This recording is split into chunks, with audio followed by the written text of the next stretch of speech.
Olympic से क्यों बाहर हुई विनेश फोगाट। जी दोस्तों, जैसा कि हम सभी जानते हैं विनेश फोगाट ओलंपिक से बाहर हो गई है। इसका सबसे बड़ा कारण उनके 100 ग्राम वजन का बढ़ना था। यहाँ पहला सवाल ये उठता है, क्या 100 ग्राम वजन घटाया नहीं जा सकता था।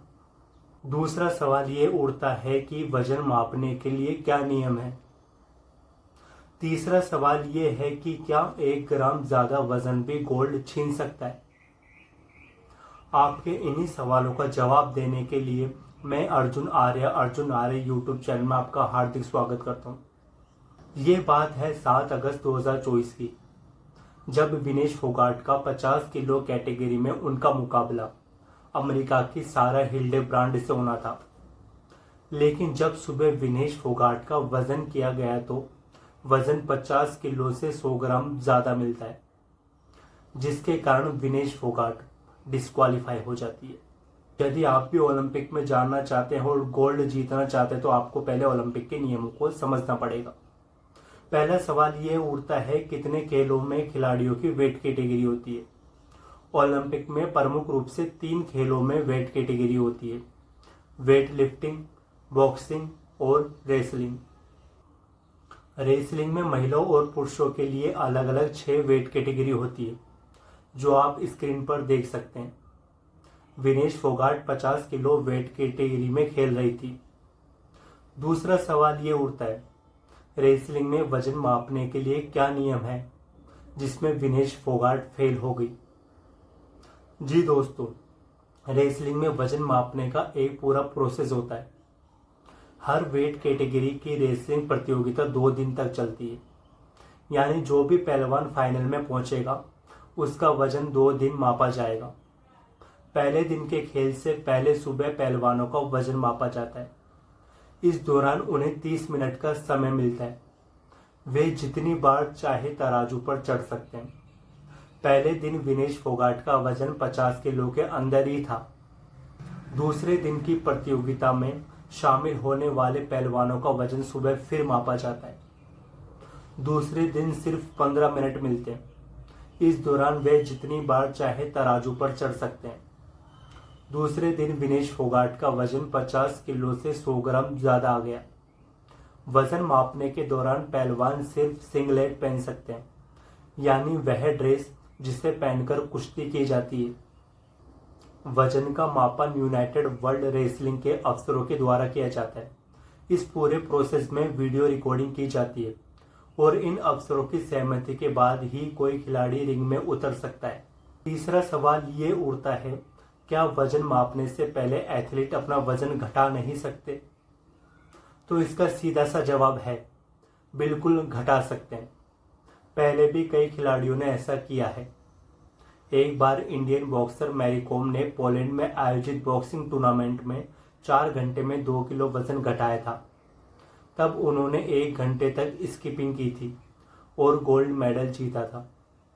एक रिपोर्ट में सामने आता है, 6 अगस्त की रात को विनेश फोगाट का वजन 2 किलो बढ़ गया था। इस कारण वह पूरी रात सो भी नहीं पाई। उन्होंने अपना वजन घटाने के लिए हर कोशिश की, जैसे जॉगिंग से लेकर स्किपिंग और साइकिलिंग तक। इसके बावजूद उनका 100 ग्राम वजन ज्यादा रह गया और वे डिस्क्वालीफाई हो गई। वैसे तो सामान्य तौर पर Vinesh Phogat 53 kilo weight category में रेसलिंग करती है, लेकिन इस ओलंपिक के लिए उन्होंने 50 किलो की वेट कैटेगरी को चुना। आमतौर पर विनेश फोगाट का वजन 55 से 60 किलो है, यानी उन्हें गेम डे पर 5 से 6 किलो वजन घटाना था। पहले दिन तो उन्होंने अपने वेट को मैनेज कर लिया, लेकिन दूसरे दिन 100 ग्राम वजन ज्यादा रह गया। चौथा सवाल ये उठता है कि 100 ग्राम वजन से क्या फर्क पड़ता है, क्या इतनी रियायत नहीं दी जा सकती। तो इसका सीधा सा जवाब है नहीं।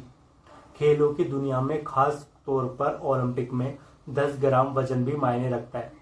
वजन कैटेगरी बनाई ही इसलिए गई है ताकि निष्पक्ष खेल हो सके। एक जैसे वजन के खिलाड़ी जब लड़ेंगे तो ताकत भी एक जैसी ही लगाएंगे। अगर किसी का वजन ज्यादा है तो इसका मतलब है वे 100 ग्राम ज्यादा ताकत लगा रहा है।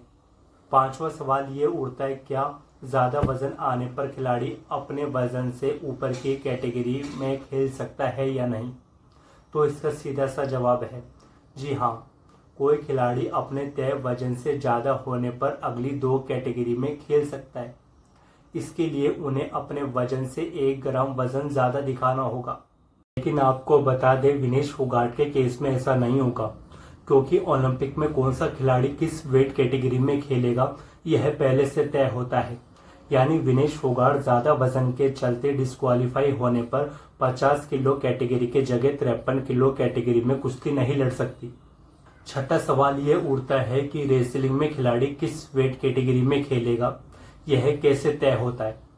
तो इसका सीधा सा जवाब है, ये वेट कैटेगरी जिला स्तर पर ही तय हो जाती है। किसी भी कैटेगरी से संबंधित पहलवान को पहले जिला स्तर पर खेलना होता है, फिर राज्य स्तर पर, फिर नेशनल स्तर पर, फिर जाकर ओलंपिक के लिए क्वालिफाई करना होता है। 7वां सवाल ये उठता है कि अगर किसी खिलाड़ी को अपने वेट कैटेगरी बदलनी हो तो क्या करना होगा। जी दोस्तों, इसका जवाब है कि कोई भी खिलाड़ी अपनी वेट कैटेगरी बदल सकता है, लेकिन यूनाइटेड वर्ल्ड रेसलिंग के मुताबिक खिलाड़ी अपने मौजूदा वजन से ज़्यादा अगली वेट कैटेगरी में खेल सकता है। इसमें हेवी वेट कैटेगरी में छूट है। हेवी वेट कैटेगरी में खेलने के लिए मेल खिलाड़ी का वजन 97 किलो और फीमेल खिलाड़ी का वजन 72 किलो से ज़्यादा होना चाहिए। 8वां सवाल ये उठता है कि अगर कोई खिलाड़ी डिस्क्वालीफाई हो जाए तो इसका बाकी खिलाड़ियों पर क्या असर पड़ता है। जी हाँ दोस्तों, अलग अलग स्टेज पर अलग अलग असर हो सकता है। विनेश फोगाट के मामले में गोल्ड मेडल के लिए मुकाबला हिल्डेब्रांड और क्यूबा की पहलवान लोपेज के बीच में होगा। ओलंपिक के आयोजकों ने बताया, कुश्ती के नियमों के अनुसार विनेश फोगाट की जगह सेमीफाइनल में उनसे हारने वाली पहलवान लोपेज को लिया जाएगा। वह सवाल ये उठता है, क्या पहले भी कभी वेट को लेकर कोई डिस्क्वालीफाई हुआ है। तो इसका सीधा सा जवाब है जी हाँ, 1996 के ओलंपिक खेलों में भारतीय पहलवान पप्पू यादव मैच शुरू होने से पहले ही डिस्क्वालीफाई हो गए थे, क्योंकि वह 48 किलो कैटेगरी के दावेदार थे।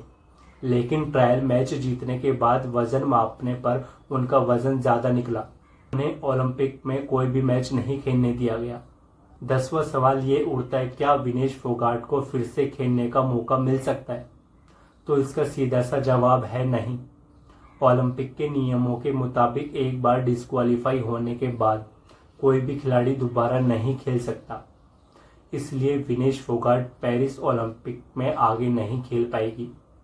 विनेश फोगाट के डिस्क्वालीफाई होने की 2 प्रमुख वजह हो सकती है। पहला, जब विनेश फोगाट 53 किलो कैटेगरी में खेलती थी तो इस ओलंपिक में उन्होंने अपनी वेट कैटेगरी 50 किलो क्यों चुनी। दूसरा सवाल ये उठता है, जब खिलाड़ियों को ओलंपिक की तैयारी करनी चाहिए थी उस समय वे सरकार से न्याय मांगने के लिए सड़कों पर उतरे थे।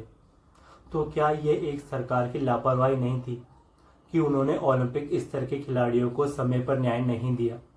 ऐसा कहा जा सकता है, एक सरकार की लापरवाही ने भारत को गोल्ड मेडल से वंचित कर दिया। तो आपको क्या लगता है, इन 2 वजहों में से सबसे प्रमुख वजह कौन सी होनी चाहिए। यदि आपको ऐसा लगता है तो आप मुझे वीडियो में कमेंट कर सकते हैं। और अगर आप ऐसी और वीडियो देखना चाहते हैं तो मेरे वीडियो को लाइक कीजिए और चैनल को सब्सक्राइब कीजिए।